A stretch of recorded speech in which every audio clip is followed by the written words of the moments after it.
ছোট বন্ধুরা, ছুটি প্রেজেন্টসে তোমাদের সবাইকে স্বাগত। ছোট বন্ধুরা, আজকে আমরা শুনব কবিগুরু রবীন্দ্রনাথ ঠাকুরের ছিন্নপত্রের নির্বাচিত অংশ। 1887 থেকে 1895 সালে রবীন্দ্রনাথ শ্রীমতী ইন্দিরা দেবীকে যে সকল চিঠি লিখিয়াছেন, ছিন্নপত্র গ্রন্থখানি প্রধানত তাহারই সংকলন। কেবল প্রথম 8খানি চিঠি শ্রীশচন্দ্র মজুমদারকে লেখা। এই সময়ে লিখিত যাবতীয় চিঠি ইন্দিরা দেবী দুটি খাতায় স্বহস্তে নকল করিয়া রবীন্দ্রনাথকে উপহার দিয়াছিলেন। এই খাতা দুটি অবলম্বনে 1319 সালে ছিন্নপত্র প্রকাশিত হয়। ছিন্নপত্র পত্র 26, শাজাদপুর, 22 জুন 1891। আজকাল আমার এখানে এমন চমৎকার জ্যোৎস্না রাত্রি হয়, সে আর কি বলবো। অবশ্য যে ঠিকানায় এ চিঠি গিয়ে পৌঁছবে সেখানেও যে জ্যোৎস্না রাত্রি হয় না তা বলা আমার অভিপ্রায় নয়। স্বীকার করতেই হবে, সেখানে সেই ময়দানের ওপর, সেই গির্জার চূড়ার ওপর, সম্মুখের নিস্তব্ধ গাছপালার ওপরে ধীরে ধীরে জ্যোৎস্না আপনার নীরব অধিকার বিস্তার করে।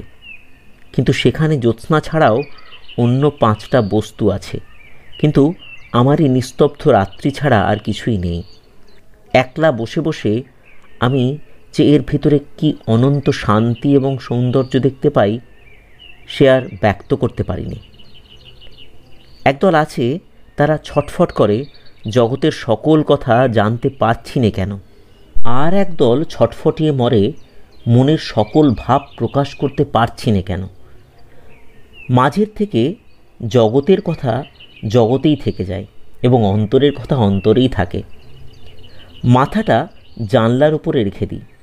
বাতাস প্রকৃতির স্নেহহস্তের মতো আস্তে আস্তে আমার চুলের মধ্যে আঙুল বুলিয়ে দেয়। জল ছলছল শব্দ করে বয়ে যায়। জ্যোৎস্না ঝিকঝিক করতে থাকে এবং অনেক সময় জলের নয়ন আপনি ভেসে যায়।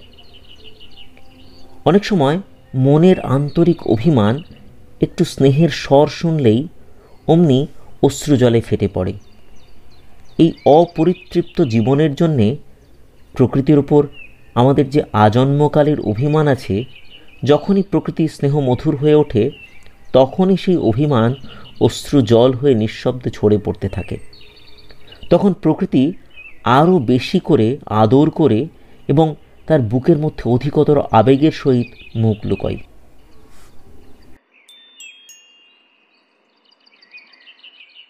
ছিন্নপত্র পত্র 27, শাজাদপুর, 23 জুন 1891।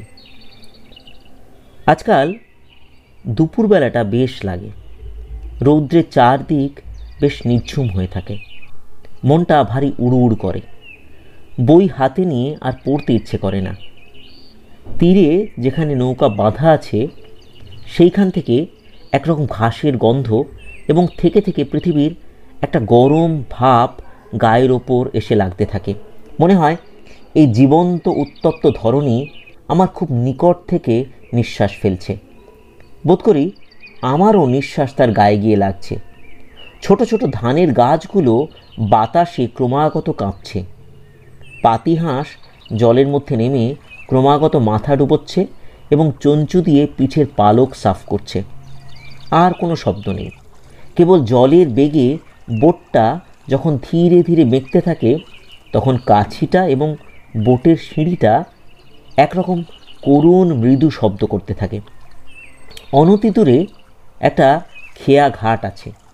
বটগাছের তলায় নানাবিধ লোক জড়ো হয়ে নৌকোর জন্যে অপেক্ষা করছে।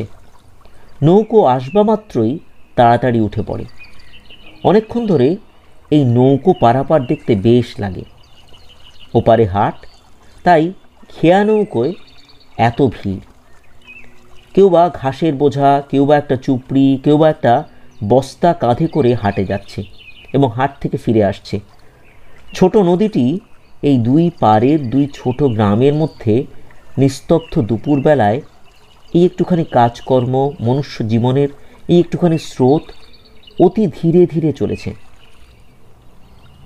আমি বসে বসে ভাবছিলুম আমাদের দেশের মাঠ ঘাট আকাশ রোদ্দুরের মধ্যে এমন একটা সুগভীর বিষাদের ভাব কেন লেগে আছে? তার কারণ এই মনে হলো, আমাদের দেশে প্রকৃতিটা সবচেয়ে বেশি চোখে পড়ে। আকাশ মেঘমুক্ত, মাঠের সীমা নেই, রৌদ্র ঝাঁঝা করছে, এর মধ্যে মানুষকে অতি সামান্য মনে হয়। মানুষ আসছে এবং যাচ্ছে, এই খেয়া নৌকোর মতো পারাপার হচ্ছে, তাদের অল্প অল্প কলরব শোনা যাচ্ছে। এই সংসারের হাটে ছোটোখাটো সুখ দুঃখের চেষ্টায় একটুখানি আনাগোনা দেখা যায়, কিন্তু এই অনন্ত প্রসারিত প্রকাণ্ড উদাসীন প্রকৃতির মধ্যে সেই মৃদু গুঞ্জন, সেই একটু আধটু গীতধ্বনি, সেই নিশিদিন কাজকর্ম কি সামান্য, কি ক্ষণস্থায়ী, কি নিষ্ফল কাতরতাপূর্ণ মনে হয়। এই নিশ্চেষ্ট, নিস্তব্ধ, নিশ্চিন্ত, নিরুদ্দেশ প্রকৃতির মধ্যে এমন একটি বৃহৎ সৌন্দর্যপূর্ণ নির্বিকার উদার শান্তি দেখতে পাওয়া যায়, এবং তারই তুলনায় আপনার মধ্যে এমন একটা সতত সচেষ্ট, পীড়িত, জর্জরিত, ক্ষুদ্র, নিত্যনৈমিত্তিক অশান্তি দেখতে পাওয়া যায়, যে ওই অতি দূর নদী তীরের ছায়াময় নীল বনরেখার দিকে চেয়ে নিতান্ত উন্মনা হয়ে যেতে হয়। ছায়াতে বসিয়া সারা দিনমান তরুমর্মর পবনে, ইত্যাদি ইত্যাদি। যেখানে মেঘে কুয়াশায় বরফে অন্ধকারে প্রকৃতি আচ্ছন্ন সংকুচিত, সেখানে মানুষের খুব কর্তৃত্ব। মানুষ সেখানে আপনার সকল ইচ্ছা, সকল চেষ্টাকে চিরস্থায়ী মনে করে, আপনার সকল কাজকে চিহ্নিত করে দেয়, পস্টারিটির দিকে তাকায়, কীর্তিস্তম্ভ তৈরি করে, জীবনচরিত লেখে, এবং মৃতদেহের উপরেও পাষাণের চিরস্মরণ গৃহ নির্মাণ করে। তারপরে অনেক চিহ্ন ভেঙে যায় এবং অনেক নাম বিস্তৃত হয়, কিন্তু সময়াভাবে সেটা কারো খেয়ালে আসে না। ছিন্নপত্র পত্র 28, শাহজাদপুর। বিকেলবেলায় আমি এখানকার গ্রামের ঘাটের ওপরে বোট লাগাই। অনেকগুলো ছেলে মিলে খেলা করে, বসে বসে দেখি। কিন্তু আমার সঙ্গে সঙ্গে নিশিদিন যে পদাতিক সৈন্য লেগে থাকে, তাদের জ্বালায় আর আমার মনের সুখ নেই। ছেলেদের খেলা তারা বেয়াদবি মনে করে। মাঝিরা যদি আপনাদের মধ্যে মন খুলে হাসি গল্প করে, সেটা তারা রাজার প্রতি অসম্মান জ্ঞান করে। চাষারা যদি ঘাটে গরুকে জল খাওয়াতে নিয়ে আসে, তারা তৎক্ষণাৎ লাঠি হাতে করে রাজমর্যাদা রক্ষা করতে ধাবিত হয়।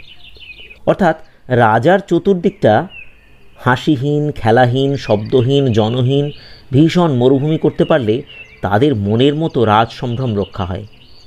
কালও তারা ছেলেদের তাড়া করতে উদ্যত হয়েছিল।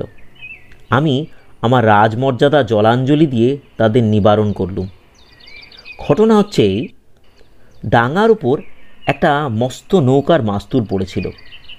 গোটা কতক বিবস্ত্র ক্ষুদে ছেলে মিলে অনেক বিবেচনার পর ঠাউরালো যে যদি যথোচিত কলরব সহকারে সেইটিকে ঠেলে ঠেলে গড়ানো যেতে পারে, তাহলে খুব একটা নতুন এবং আমোদজনক খেলার সৃষ্টি হয়। যেমন মনে আসা অমনি কার্যারম্ভ। সাবাস জওয়ান হেইন্য, মারো ঠেলা হেইন্য। মাস্তুল যেমনি এক পাক ঘুরছে, অমনি সকলের আনন্দে উচ্চহাস্য। কিন্তু এই ছেলেদের মধ্যে যে দু একটি মেয়ে আছে, তাদের ভাব আর এক রকম। সঙ্গী অভাবে ছেলেদের সঙ্গে মিশতে বাধ্য হয়েছে, কিন্তু এই সকল শ্রমসাধ্য উৎকট খেলায় তাদের মনের যোগ নেই। একটি ছোট মেয়ে বিনা বাক্য ব্যয়ে গম্ভীর প্রশান্তভাবে সেই মাস্তুলটির উপর গিয়ে চেপে বসল। ছেলেদের অমন সাধের খেলাটি মাটি। দু একজন ভাবলে এমন স্থলে হার মানাই ভালো। তফাতে গিয়ে তারা ম্লান মুখে সেই মেয়েটির অটল গাম্ভীর্য নিরীক্ষণ করতে লাগলো। ওদের মধ্যে একজন এসে পরীক্ষার ছলে মেয়েটিকে একটু একটু ঠেলতে চেষ্টা করল, কিন্তু সে নীরবে নিশ্চিন্ত মনে বিশ্রাম করতে লাগলো। সর্বজ্যেষ্ঠ ছেলেটি এসে তাকে বিশ্রামের জন্য অন্য স্থান নির্দেশ করে দিলে। সে তাতে সতেজে মাথা নেড়ে কোলের ওপর দুটি হাত জড়ো করে নড়ে চড়ে আবার বেশ গুটিয়ে বসল। তখন সেই ছেলেটা শারীরিক যুক্তি প্রয়োগ করতে আরম্ভ করলে এবং অবিলম্বে কৃতকার্য হলো। আবার অভ্রভেদী আনন্দধ্বনি উঠল, পুনর্বার মাস্তুল গড়াতে লাগলো। এমনকি খানিকক্ষণ বাদে মেয়েটাও তার নারী গৌরব এবং সুমহৎ নিশ্চেষ্ট স্বাতন্ত্র্য ত্যাগ করে কৃত্রিম উৎসাহের সঙ্গে ছেলেদের এই অর্থহীন চপলতায় যোগ দিলে। কিন্তু বেশ বোঝা যাচ্ছিল সে মনে মনে বলছিল, ছেলেরা খেলা করতে জানে না, কেবল যত রাজ্যের ছেলে মানুষই। হাতের কাছে যদি একটা খোঁপাওয়ালা হলদে রঙের মাটির বেনে পুতুল থাকতো, তাহলে কি আর এই অপরিণত বুদ্ধি নিতান্ত শিশুদের সঙ্গে মাস্তুল ঠেলার মতো এমন একটা বাজে খেলায় যোগ দিত? এমন সময় আর এক রকমের খেলা তাদের মনে হলো, সেটাও খুব মজার। দুজন ছেলেতে মিলে একটা ছেলের হাত পা ধরে ঝুলিয়ে তাকে দোলা দেবে। এর ভিতরে খুব একটা রহস্য আছে সন্দেহ নেই, কারণ ছেলেরা বেজায় উৎফুল্ল হয়ে উঠল। কিন্তু মেয়েটার পক্ষে অসহ্য হলো। সে অবজ্ঞাভরে ক্রীড়াক্ষেত্র ত্যাগ করে ঘরে চলে গেল। হঠাৎ একটা দুর্ঘটনা ঘটল। যাকে তোলাচ্ছিল সে গেল পড়ে। সেই অভিমানে সে সঙ্গীতের ত্যাগ করে বহু দূরে গিয়ে হাতের উপরে মাথা রেখে তৃণশয্যায় শুয়ে পড়ল। ভাবে এইরকম জানালে এই পাষাণ হৃদয় জগৎ সংসারের সঙ্গে সে আর কোনো সম্পর্ক রাখবে না। কেবল একলা চিত হয়ে শুয়ে আকাশের তারা গণনা করবে, মেঘের খেলা দেখে হাতে মাথা রেখে জীবন কাটিয়ে দেবে এবং যাবৎ জীবন রবে কারো সঙ্গে খেলিব না। তার এই রকম অকালে পরম বৈরাগ্য দেখে বড় ছেলেটা তাড়াতাড়ি ছুটে গিয়ে কোলের ওপর তার মাথাটা নিয়ে সানুনয় স্বরে অনুতাপ প্রকাশ করে বলতে লাগলো, আয় না ভাই, ওঠ না ভাই, লেগেছে ভাই। অনতিকাল পরেই দুই কুকুর শাবকের মতো দুজনের হাত কাড়াকাড়ি খেলা বেঁধে গেল এবং 2 মিনিট না যেতে যেতে দেখি সেই ছেলে ফের দুলতে আরম্ভ করেছে। এমনি মানুষের প্রতিজ্ঞা, এমনি তার মনের বল, এমনি তার বুদ্ধির স্থিরতা। খেলা ছেড়ে একবার দূরে গিয়ে চিত হয়ে শোয়, আবার ধরা দিয়ে হেসে হেসে মোহদোলায় দুলতে থাকে। এ মানুষের মুক্তি কি করে হবে? এমন কজন ছেলে আছে যে খেলাঘর ছেড়ে মাথায় হাত দিয়ে কেবল চিত হয়ে পড়ে থাকে। সেই সব ভালো ছেলেদের জন্য গোলকধামে বাসা তৈরি হচ্ছে। ছোট বন্ধুরা, এতক্ষণ তোমরা শুনছিলে কবিগুরু রবীন্দ্রনাথ ঠাকুর রচিত ছিন্নপত্রের নির্বাচিত অংশ। বন্ধুরা, তোমাদের ভালো লাগলো তো? বন্ধুরা, আমাদের এই উপস্থাপনা ভালো লাগলে অবশ্যই সাবস্ক্রাইব বাটনে ক্লিক করো আর বেল আইকন প্রেস করো।